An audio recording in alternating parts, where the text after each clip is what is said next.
This 1974 film gets surveillance psychology more right than most training manuals do.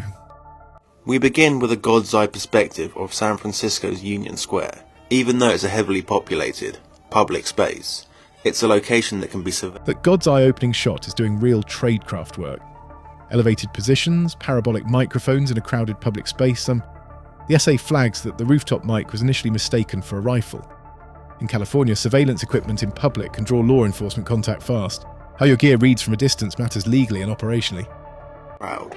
We're at ground level, in the action. The camera moves around, picking up fragments of sound, people in motion, until it finally lands on the couple.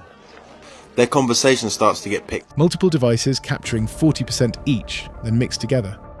That is a real multi-source audio methodology, and its weakness is also real. Gaps between recordings create chain of custody problems. Any segment a defense attorney cannot account for becomes liability. Incomplete capture is not just a technical issue, it is an admissibility issue. I want a nice fat recording. Harry wants his job to be mechanical. He does not want to get emotionally involved in his work. Like the mysterious... Here is Harry in his surveillance post, surrounded by equipment, visibly tense. The essay names this directly. Emotional investment distorts objective documentation.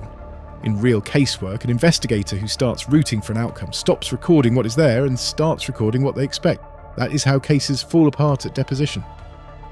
In some way determine the kind of evidence that you look for and the kind of evidence that you reject. This couple, who he thought were vulnerable and in danger. The essay's sharpest point. Harry's personal bias caused him to misread who was the threat and who was the perpetrator. Confirmation bias is a documented failure mode in investigative work. You build a theory early, then you filter evidence through it. A professional discipline is to document everything and let the evidence build the theory, not the other way around. You simply have to eventually fall under suspicion from somebody, even by a long haul, and then they can use the system to go back in time and scrutinize every decision you've ever made.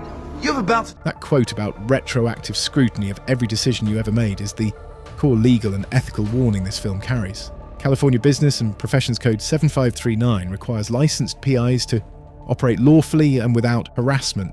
Scope creep, overreach and personal motive are exactly what statutory oversight is designed to prevent. Harry had none of those guardrails. Licensed investigators do. If your case needs that discipline, Encyphir is at encyphir.com.